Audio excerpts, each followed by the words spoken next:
Now, before we even get to November 20th, 1979, we first need to go all the way back in time, where our story begins with Muhammad ibn Abdul Wahhab, who was an Islamic scholar who would give birth to the ideas of Wahhabism. Now, a side note here is that Wahhabis don't like being called Wahhabis and would like to be called Salafis, but because the Salafi movement have so many internal groups within them, I'm going to be calling Wahhabi groups Wahhabis because that's what everybody else calls them. Now, the core principle of the Salafi movement is to return the Muslims and the Muslim world to what they view as the original form of Islam that was followed by the Prophet Muhammad and his followers called the Sahaba. Muhammad ibn Abdul Wahhab would spend most of his time in the Arabian Peninsula, where he would begin to build a base of supporters for his idea of Wahhabism. Muhammad ibn Abdul Wahhab would end up gaining the attention of Muhammad bin Saud, aka Ibn Saud. Wait, no, not that Ibn Saud, I'm talking about the original, like the first Ibn Saud, so I'll be calling him Ibn Saud I. Now, Ibn Saud I was the Emir of the city of Diriyah. Muhammad ibn Abdul Wahhab and Ibn Saud I would end up liking each other so much they would end up forming an alliance together. The alliance in the most basic form was one where Ibn Saud I would maintain a Wahhabi state, while Muhammad ibn Abdul Wahhab would give the spiritual backbone and support for a Saudi monarchy. This alliance would even outlive Ibn Saud I, who died in 1765, and Muhammad ibn Wahhab, who died in 1792. The state they both helped create would later fall to the Ottoman Empire. Now, this might seem like the end of the Saudi dynasty, but it would only be a tiny hiccup in the road, as the Saudi family would once again make a state in the Arabian Peninsula, where they would once again collapse. And this time it would seem like this is finally the end of the Saudi dynasty. No, because third time's a charm, the Saudi family would reunite in Kuwait, and the alliance originally made between Ibn Saud I and Muhammad ibn Abdul Wahhab would only survive even after the collapse of two states. The Saudi dynasty would once again establish another state, as Ibn Saud, the one everybody knows, would leave Kuwait with a handful of supporters and recapture the city of Riyadh, creating the third Saudi state, also known as Saudi Arabia. Once Ibn Saud was able to create a third Saudi state, aka Saudi Arabia, he would then begin to lead Saudi Arabia and would begin to unite the Arabian Peninsula, effectively using his own tribesmen and their religiously inspired and driven Ikhwan fighters to invade and take over other kingdoms and... Wait, is this a caliphate or is this thing still a joke? Oh, they're a kingdom now. Oh, well they still got invaded, so... Other than just consolidating power in Hijaz, northern, central, and southern Arabia, the Ikhwan would only begin more raids into Transjordan, Kuwait, and Iraq, which recently became British controlled. Ibn Saud would realize that by allowing Ikhwan raids into British controlled territories and British allied territories, Saudi Arabia would probably most likely 99% alienate itself from the British and probably most likely 99% again get invaded by the British. Ibn Saud didn't want a British invasion to come down on him and would begin to forbid Ikhwan raids into British territory. This action by Ibn Saud would disintegrate the Ikhwan-Saudi relationship between Saudi Arabia and the Ikhwan group, as the Ikhwan would view these raids as a form of a religious duty. By halting these raids and trying to curb the influence of the Ikhwan, Ibn Saud, in the eyes of the Ikhwan, was a British puppet who was turning away from their religion. The Ikhwan would lead a revolt against the Saudi state, where the Ikhwan would be crushed by Ibn Saud and British support. The Arabian Peninsula, after the consolidation and the crushing of the Ikhwan, would kinda just say as a very desert, rural region that isn't famous as it is today. Everything would change with three simple letters and one word: oil. Now, the Arabian Peninsula at the time was seen as a very rural, tribal, nomadic, Bedouin type region. Oil would change a lot of that, as the Bedouins, well, actually technically not everyone was a Bedouin in the Arabian Peninsula, but people in the West really loved thinking that everyone in Arabia was a Bedouin tribes guy, so the Bedouins of Arabia would find themselves sitting on the world's newest craze: oil. From Ibn Saud all the way to King Khalid, the Saudi monarchy would use this oil money to modernize and then open up the Saudi state to more liberal ideas. Now, also during this time, Saudi Arabia would also begin to fund Islamist movements like the Muslim Brotherhood in the Arab world during the Arab Cold War. With modernization in Saudi Arabia, many things would come too, like the TV, the ending of slavery, women being able to learn, and females being on TV would begin to enter Saudi circles and society. Even foreign workers would begin to enter Saudi Arabia. some of these workers were non-Muslim workers, which became a very taboo subject. And while many Saudis would begin to adopt these new ideas and things of this sort, a growing number of Saudis would become displeased by the modernization and westernization of Saudi Arabia, as he viewed these actions as un-Islamic and insulting to their way of life. During this time, you'd see the formation of opposition to modernization and westernization from the Wahhabi ulama and their followers. Now, one of these followers and students of the Wahhabi ulama was a man named Juhayman al-Otaybi. Juhayman al-Otaybi grew up in northern Saudi Arabia from the descendants of the Ikhwan, and while Juhayman would view the modernization and westernization of Saudi Arabia as a terrible move by the Saudi monarchy, he would join the Saudi National Guard.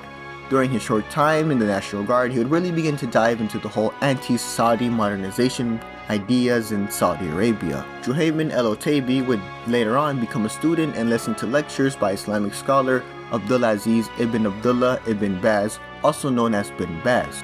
Bin Baz, to a certain extent, would become a de facto figurehead in the anti-modernization movements and westernization movements in Saudi Arabia. Bin Baz at times would issue fatwas that would go against Saudi modernization attempts. Bin Baz would also have the luxury of being able to issue out these fatwas and be more critical to the Saudi government without the Saudi government ready to clamp down on him, unlike the average Joe like Juhayman. Bin Baz and many religious scholars who disliked the new shift in Saudi life would also know how to play the game of Saudi politics between the dynasty and the ulama. Now, the Wahhabi ulama could never really denounce or insult the established government of the Saudi monarchy, as the Saudi monarchy has the upper hand over the ulama in almost everything. The Wahhabi ulama were still able to go against Saudi modernization attempts, as it really wasn't established government and they were more seen as recent policies and norms. Even with the disapproval from the ulama, Saudi modernization would continue, as the monarchy had the final say and a bigger monopoly on power. This would at times draw a stark contrast between what the ulama was denouncing and talking against and what the Saudi government was doing and executing, in a non-killy way. Juhayman, fresh out of the guard, would then become dissatisfied with the Saudi government for its modernization attempts. Juhayman would also become dissatisfied with the ulama, as he would view them as people not doing enough to prevent Saudi modernization. Juhayman would end up forming his own group of supporters who were dissatisfied with the established ulama and the government, viewing them as people who turn their backs away from their religion for money or power. Juhayman during this time would form connection with fellow Otaybi tribesmen, National Guard troops, university students, Syrians and Egyptian Muslim Brotherhood type people who were in Saudi Arabia because there's this huge, Arab Cold War thing going on. And oddly enough, a handful of recently converted African American Muslims who were also in Saudi Arabia. During this time, Juhayman would meet a university student named Muhammad Abdullah al-Qati, who, other than, learning in a university, would also hold sermons when not in the classroom. Muhammad Abdullah al-Qatani, who also held anti-Saudi modernization views, would end up joining Juhayman's group, as they both agreed on the whole anti-Saudi modernization thing. By early 1979, Juhayman and his crew would grow exponentially, and Juhayman would begin to write down his works. Juhayman would even end up dropping the biggest diss track on the Saudi government in the form of a book called the 7 Epistles, where he would argue that many Muslim governments of the region weren't ruling by the rules of Sharia and could be overthrown in the name of establishing a Islamic state. In his book, he would at times directly talk about the House of Saud, as he was born in Saudi Arabia and he really disliked the Saudi modernization attempts. His diss album track, or what historians would call book, would begin to spread to the Islamist corners of places within Kuwait, Cairo, but more importantly, Saudi Arabia. When the Saudi government got word about this Juhayman guy and his anti-Saudi movements and all of that, he'd begin to fall into the crosshairs of the Saudi government. Crackdowns would begin against Juhayman's group. Juhayman would even have to run to the deserts to avoid getting arrested. During this time, Juhayman would try to reach out to his former teacher, Bin Baz. When news reached Bin Baz about the crackdown, he would convince the Saudi state to stop the crackdowns and release anyone arrested, as he and many anti-Saudi modernization people would view it as, while yes they did insult the Saudi family, the ulama, and Bin Baz specifically at times, these people were simply pious folks who wanted to turn people towards God. Their hearts are in the right place, but they're simply doing everything wrong. And with some tutoring, they could be brought back to the straight path. Heck, it's not like they're gonna shoot anyone, right? Now, for those who don't know, within the greater span of the Middle East region would go through a lot of changes during the 70s. Now, within these examples, it will be mostly Islamist and Islamist politically dominated for a reason. Now within the 70s, Egyptian President Anwar Sadat would paint himself as a religious leader, also being known as President Believer. The Egyptian-Israeli peace treaty would also later on lead to the death of Anwar Sadat from Islamists. Within the 70s, you'd also see the creation of new and more extreme Salafi splinter groups from your typical Muslim Brotherhood chapters. You'd also see the Muslim Brotherhood insurgency in Syria against Syrian President Hafez al-Assad, and the biggest one is the revolution in Iran that would place Ayatollah Khomeini into power, where he would turn Iran into an Islamic republic ruled by Valiat al-Faqih. Now the examples I'm giving are mostly Islamist dominated because by the late 1970s, Islamism would begin to make a huge splash into the Middle Eastern politics, a splash that still goes on within the writing of the script. This is in no way me trying to overlook all the other non-Islamist political actions that happened within the Middle East during the 70s and so on. But I got a script to continue, so let's get back to Juhayman. As Juhayman would also make a huge splash in Saudi Arabia during the year 1979. Now with that diss track, book, Juhayman already made a noticeable splash within, Islamist Saudi politics. But he's gonna make a huge wave later down the line. One day, Juhayman would come to the conclusion that Judgment Day was near. And for those that don't know, within the religion of Islam, there are views of minor signs towards the Day of Judgment and major signs towards the Day of Judgment. Now, a very important minor sign, which is like the linking, saying the minor signs are over and now it's moving into the major signs of the Day of Judgment, is a religious figure called the Mahdi. Side note here, not all Muslims believe in the concept of the Mahdi, and before someone asks me, yes, both Sunnis and Shia Muslims believe in the Mahdi, but they both have very different views on the Mahdi. But we're mostly going to be talking about the Sunni view of the Mahdi because Juhayman was, Sunni Muslim, and to put it very lightly, did not care what Shiites thought because he viewed Shiites as non-Muslims. It's highly likely that he wasn't even inspired by the Iranian Revolution. Juhayman's fixation on the Mahdi would lead to him believing that his buddy Muhammad Abdullah al-Qati was the Mahdi. Now some of you may be asking, what makes a person a Mahdi? That's a good question. And we have a list of requirements. The Mahdi will have a broad forehead, a prominent nose, he'll be a descendant from the same tribe of Prophet Muhammad, and his name will be as same as the Prophet Muhammad's name, whose name was Muhammad ibn Abdullah. And you will also have other requirements, but you could go ask your local imam or sheikh down the masjid about it, so go ask them when COVID's over. They're not gonna don't be afraid of them is what I'm trying to say. Muslims are very diverse, peaceful people. But back to Muhammad Abdullah al-Qati, who oddly enough would fit most of these descriptions. Juhayman would spend a lot of time trying to convince Muhammad Abdullah al-Qati that he was the Mahdi, from the broad forehead, and Juhayman claiming that al-Qati was a descendant from the same tribe of the Prophet Muhammad. With this new idea of Muhammad al-Qati being the Mahdi, Juhayman would come to the conclusion that conflict was coming from the direct actions of God. During this time, Juhayman and his band of supporters would begin to arm up and train for this ensuing chaos. What would happen is a ensuing Saudi crackdown on him and his group. The crackdown didn't stop his group and would only drive loyalty more within his ranks. Random side note, I didn't know when to wedge this in. A good amount of Juhayman's supporters and people who would take over the mosque with him didn't really believe in the whole Muhammad Qati being the Mahdi thing, and mostly saw Juhayman as someone who could help strike at the Saudi family or help expand a Sunni Islamic revolution. That's the year 1979, if you haven't heard me stress that enough. A lot of things would happen in 1979. Michael Jackson would drop Rock With You, McDonald's would drop the Happy Meal, the Sony Walkman was dropped, Frank Yeager would also rescue and adopt young Naomi Hunter after killing her parents in the Rhodesian Bush War. Oh, and it would also be the start of a new Islamic year, but not just a year, but a century. In the Islamic calendar, the year would become 1400. On November 20th, during early Fajr prayers, which for those that don't know is like the crack of dawn, the start of the whole day type thing, Imam Muhammad bin Subil would begin to prepare the Fajr prayers. Thousands of people from all over the world would be attending these prayers within the Masjid al-Haram, when suddenly, a man appears in front of the Imam, snatching the microphone from him. The man begins to yell into the microphone. This gunman then begins to talk about the coming of the Mahdi in the final hours of the world. People within the crowd are shocked and confused, while others begin to brandish their own rifles. Some of these rifles would come from the trucks, but others came from the caskets that were carried into the Masjid al-Haram. Moments later, Muhammad Abdullah al-Qati would appear, and a crowd of militants would begin to give bay'ah to the Mahdi. As the militants were giving bay'ah, other militants were also trying to call other non-militant folks to give bay'ah to this Mahdi.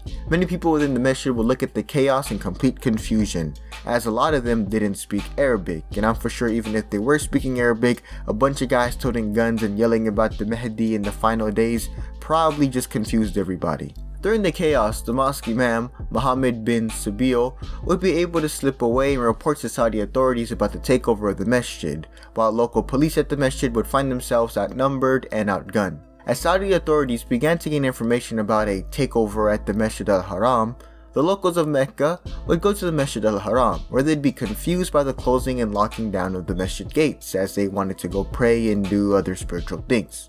Many of the locals would then return home confused. Hours after the takeover, at 8 in the morning, a lone Saudi police car would approach the masjid, seeing what all this news about a takeover was about. The Saudi police car would be ambushed as militants would begin to open fire upon this lone police car from the Masjid al-Haram. During this time, hostages from the masjid would also be released, from the masjid. To the gunmen who took over the masjid, the storming wasn't for a hostage situation or hostage crisis, but a takeover and later on an expansion of the Mahdi's messianic type figure idea thing. Now, Saudi authorities didn't realize the extent of the situation and they would kind of send more police officers to the masjid where they were also ambushed. As bodies began to mount up and wounded began to return to Saudi positions, Saudi authorities would begin to understand the situation that dawned upon them. The Grand Masjid was taken over by unknown gunmen that had no problem shooting at Saudi authorities in one of Islam's sacred sites, and they had no plans of giving up. While the Saudi government would have a huge number advantage compared to the militants, the Saudi government was lacking in the leadership role, as many of the leaders weren't within the country. Sorry for the butchering of the names. The Crown Prince Fahd and Prince Turk El Faisal were in Tunisia, while the head of the National Guard was in Morocco. This would place the initial responsibility of taking the masjid to Prince Naif and Prince Sultan. Saudi troops would begin to pour into the city of Mecca and would begin to surround the masjid where they waited. Some of you may be asking why. Well, for those that don't know, within the religion of Islam, it's a sin to fight, in any masjid, but in this case it's like a very huge sin, super duper sin, to commit any violence within the Masjid al-Haram. So you can really picture the conundrum Saudi troops and authorities would find themselves in. On top of that, Saudi troops within the city would begin to hear talks about the Mahdi and everybody would kind of wait.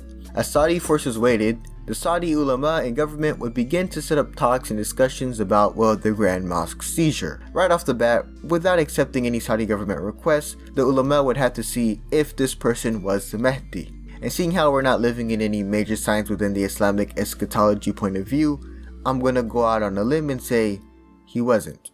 Now, there's many reasons why Muhammad al-Qati wasn't the Mahdi. Right off the bat, kind of fighting within the Masjid al-Haram is something that really isn't seen within the signs of the Mahdi. On top of that, the Mahdi really doesn't need a human involvement in that. The Mahdi is seen more as something that will organically spring up from the will of God, instead of the pre-planning and organization of a bunch of armed guys. But too many details, and I'm here for one subject, not for two. As more information came out of Mecca, Saudi authorities were able to understand who was shooting at them. They knew they weren't Arab nationalists or Arab socialists, but Islamists of some type.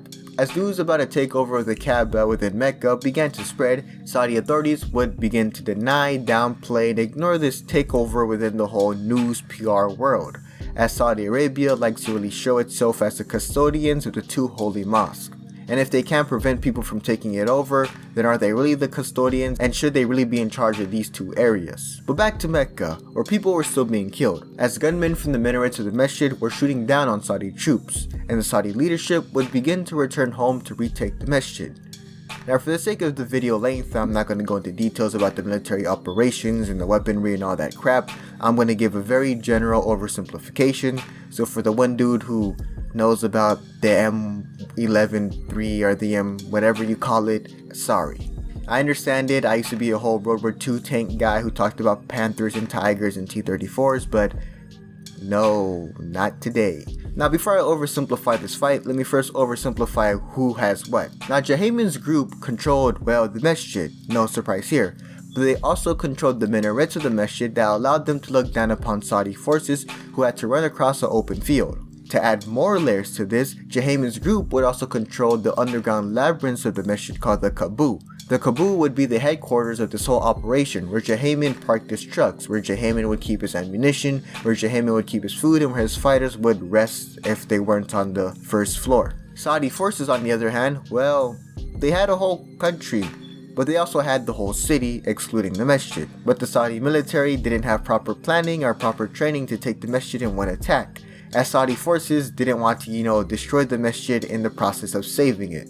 On top of that, the Saudi Air Force would be very conservative about its usage, as no one wanted to see a helicopter or airplane get shot down by the militants. To be completely frank with you guys, the Saudi military, government, and authorities weren't used to this type of fighting. This was the Saudis' first time really dealing with terrorism on such a grand scale within the Grand Mosque. On top of that, Saudi authorities would have like a weird back and forth between different agencies on who would attack the masjid. All you need to know is that Saudi forces were confused by the situation tenfold compared to the very simple sit at the minaret and wait for Juhayman's group. Now, on the initial day of the storming, Saudi commandos would try to storm the masjid, where they were halted at the gates and when they were cut down by Juhayman's fighters from the minarets and from the gate they were trying to open. It was a massacre, to put it bluntly. Saudi forces would begin to understand the military situation they were in. On the second day of the siege, Saudi reinforcements from Tabuk would show up in Mecca. Now, these guys were a lot more elite, as they were trained by France beforehand. These guys were ordered to directly attack the masjid. The troops from Tabuk were able to push into the masjid after a flashbang artillery strike on the masjid. Within the Masjid al-Haram, the commandos would find out that they were lured into an ambush and were also forced out of the masjid, once again losing. Within the second day, Saudi authorities would publicly state that the masjid was taken over by renegades of the Islamic religion. As news came out about a takeover of Masjid al-Haram within Mecca, and for sure everybody was asking the big questions. Why? Now, the leading theory for American officials was that the masjid was assaulted by Iranian or Iranian-inspired gunmen. We can't forget that revolutionary Iran just overthrew the Shah of Iran and was calling for Islamic revolutions to spread across all the kings of the Gulf and Western-backed / supported governments. We can't forget that days ago, Iranian students had stormed the US embassy, taking American hostages and kicking off the Iranian hostage crisis. Maybe this was the Iranian Revolution expanding into the Arabian Peninsula. Within the US's eyes, this was Iran exporting its revolution to Arabia. When Iran got news about this, I'm for sure Iran was greatly insulted. Iran in response would say that the conflict in Mecca was caused or supported by the American and Israeli government. As this tug of war of completely wrong information between the Iranians and Americans would kick off, news of a non-Muslim American takeover of Mecca and the Masjid al-Haram would begin to spread across the Muslim world. Crowds within Muslim countries would begin to protest American presence and in some cases storm and burn down American embassies, as these crowds would believe that the US had committed an attack against their religion's holiest site and now had picked a fight against all Muslims and Islam. Which is my segue into saying that people should really watch out for conspiracy theories and massive misinformation, because at times they will get people killed. I feel like the current pandemic and election results have shown us that. Even when Saudi Arabia would publicly state that the attack wasn't committed by a foreign nation, people still didn't believe them. On the third day of the siege, the ulama would declare a fatwa in support of clearing out the Masjid al-Haram,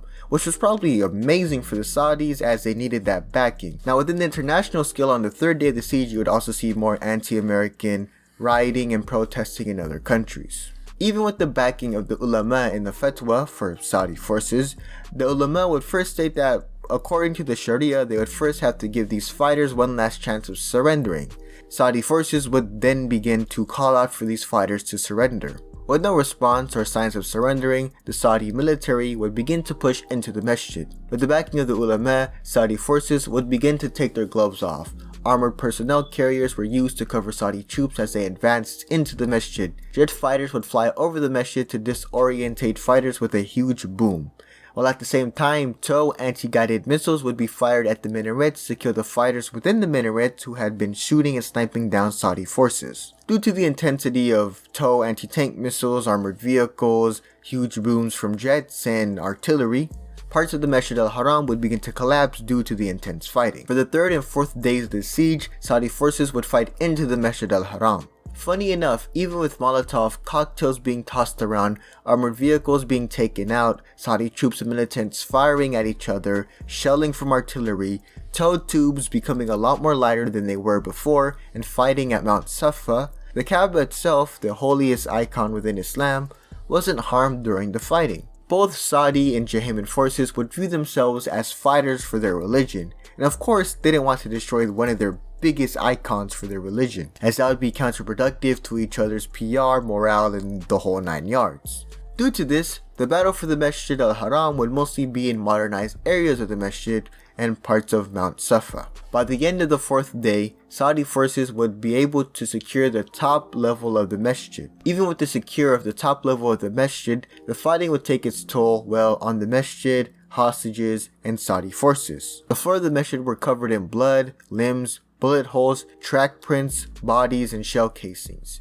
Fires would also break out within the Masjid but were put out by Saudi firefighters. The Saudi government would also begin to work on clamping down on any news that would talk about the scale of destruction to the Masjid al-Haram, halting and recalling pictures of the Masjid that were released to the news. Let's just say when news about the scale of the destruction of the Masjid was told to the King of Saudi Arabia, he was very furious.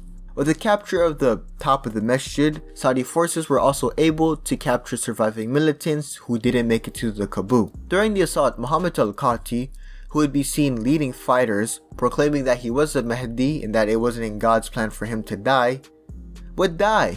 Now we have 2 stories towards his death. One said by Prince al-Turkic is that during the recapture of the top floor of the Masjid, Jahemian and Muhammad al-Qati would come to the conclusion that it would be better for the Mahdi to be killed than captured by Saudi forces. Jahemian's rifle would fall upon al-Qati and al-Qati would die by Jahemian's hand. The second story is that due to the whole idea that Muhammad al-Qati was the Mahdi and couldn't die, is that Muhammad al-Qati, while tossing hand grenades back at Saudi forces, would lose his game of hot potatoes, and his legs would be blown off by Saudi grenades, where he was left wounded and bled out. It's unknown how many hostages were killed during these days of fighting.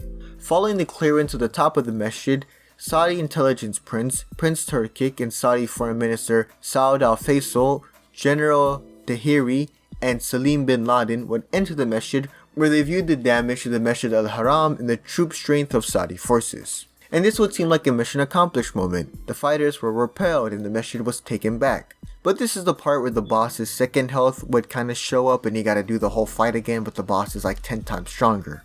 Saudi forces would now have to clear the underground labyrinths of the Masjid called the Qaboo. The remaining fighters were pushed into the Qaboo and would form defensive perimeters in the darkness of the Qaboo. The trucks they brought into the Qaboo and the rugs used for the Qaboos would become walls and sandbags and other forms of defensive positions. The entrance to the Qaboo would become a killing zone for Saudi troops, as Jahemian's group would know the layout of the Qaboo and would form defensive positions within the darkness. The Qaboo would also still have hostages within them, as not everybody was released and not everybody left in time when Jahemian's group were releasing hostages. As Saudi troops would find themselves in this pickle of being shot to pieces every time they went into the Qaboo, they would begin to fire tear gas into the Qaboo that was ineffective, as Jahemian's group would find a way to filter out the tear gas and the gas wouldn't spread far enough within the Qaboo. As fighting for the Masjid continued, news of the Mahdi's death within Jahemian's rank would begin to spread. Many of the fighters would begin to lose faith within the operation, as the Mahdi isn't supposed to die, especially on step 1 on their 3-step plan for bringing doomsday in the second coming of Isa, also known as Jesus. Jahemian would put an end to the rumor of the Mahdi's death. Just as he hyped everyone to storm the Masjid, he would once again use his charisma to hype everybody to keep on fighting in the name of God. On the other side, Saudi forces would begin to use APCs within the Qaboo, where they were simply set ablaze by Jahemian's fighters. After a week of fighting within the Qaboo, Saudi forces would come to the conclusion that they would need outside help. Help would come from France. Though the US did supply tear gas to Saudi forces, but that really didn't do anything. The French Special Forces GIGN would bring in stronger gas and would begin to train Saudi troops on how to attack the Qaboo. Now, very important news here. The GIGN did not directly partake in combat with the militants, as the city of Mecca is not open to non-Muslims. Also, I need to correct myself from my old video and dispel a rumor. No Pakistani Special Forces did not partake in these events. Now, for those that don't know, there's a rumor that Pakistani Special Forces helped retake the Masjid with Saudi forces. No, this is a rumor I fell for. Now, some of you may be asking, why did it take the Saudi government so long to get any foreign help? Well, the Saudi government wanted to end this siege by Saudi forces with little to no outside support. Every day that the militants held on to the masjid was another day that Saudi prestige was being torn away. In no way would the Saudi government want foreign troops to do the final push, as they would just completely strip away that Saudi prestige of being custodians of the two masjids. Now some of you may be asking, how did the final push into the Qaboo, kick off? GIGN advisors would come up with the idea from drilling holes from above the masjid into the underground labyrinths of the Qaboo, where they could drop gas at important areas of the Qaboo, where the gas would render the militants inoperable. When Saudi troops would execute this plan by the GIGN, the gas was super effective and Saudi troops would begin to push into the Qaboo, where they were able to find the last holdout of the militants. When the militants were found, there were dozens, all hiding in one room with no ammo.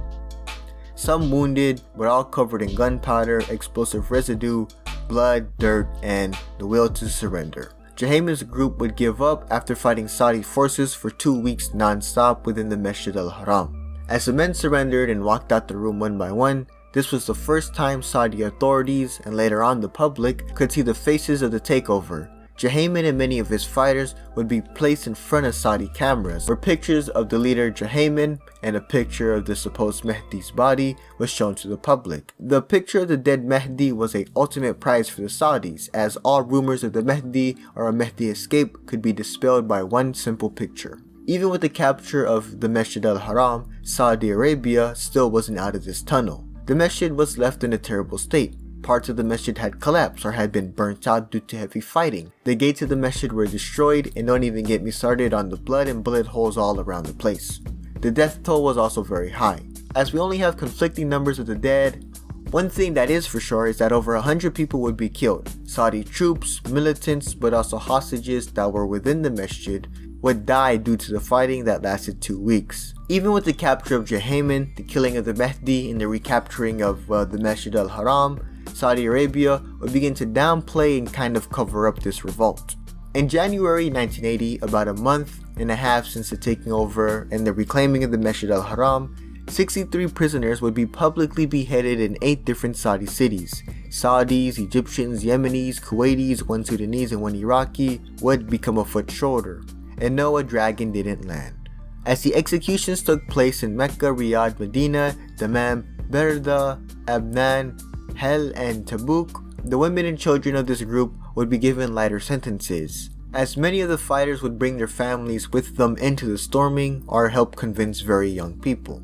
Juhayman, the guy who kind of started this whole mess, would be beheaded where he started this whole mess, Mecca, on January 9th. News of the attack, news of who did the attack, and news of why the attack happened would only alienate the militants from their average Muslim, as these guys would first and foremost attack the Masjid al-Haram, which is highly haram. They would also kill fellow Muslims within the Masjid al-Haram, which is also highly haram. And Juhayman's group would also claim that they had the Mahdi, which they didn't, so add another haram and alienation point to them. By the time information came out about Juhayman's group, sympathy for the militants were close to none. And I say close to none because, as the internet has taught me, if you have a Wikipedia article, at the very least one person will probably support you, so it's close to none instead of none. The Saudi government would be shocked by these events. They would also be shocked by the Qatif uprising, which happened in the same time, but Qatif uprising is for a different video. The question for the Saudi government and Saudi ulama: how could Saudi-born religious Sunni citizens turn against Saudi authorities and the ulama? For a good amount of Saudi circles, looking at these attackers in their life was simply looking at yourself in the mirror. How could they do something so terrible? The Saudi government would come to the conclusion that modernization was the cause, and in return, modernization and westernization would begin to halt, and the Saudi government would begin to shy away from it. Saudi Arabia, if anything, began to empower the Wahhabi ulama that kinda helped set up the groundwork for Juhayman. Saudi Arabia would begin to enforce more strict rulings that align with the Wahhabi viewpoint. Women were forced back into the household and were taken off TV. Singers were told to sing less, if not at all. And other things of that sort would also begin. In a weird way, while Juhayman did not beat Saudi forces, kick off Doomsday, lost the head, and probably died with no support at all, he kinda won in a weird way. Remember, the thing that ticked off Juhayman was modernization and westernization. His attack would help halt that. In some ironic or Shakespearean twist, he kind of won. In conclusion, the Saudi government would, come to the conclusion at the time that its modernization attempts and westernization attempts would have to halt, and in some cases be rolled back. If anything, the Saudi government would then begin to empower the ulama and more religious and conservative elements within the borders of Saudi Arabia, as the Sauds want to show the world, and more specifically the Muslim world, that they are rightful and pious rulers of the two holy shrines of Islam and just followers of the Sharia. Saudi Arabia uses the fact that they hold these two places as a selling point to gain more prestige and to please many conservative elements within but also outside their own borders. On the international scale, the Saudi government would also begin to supply Islamist movements within the Muslim world, most likely as they attempt to counter Iranian influence, but also to counter Soviet and Arab nationalist influence.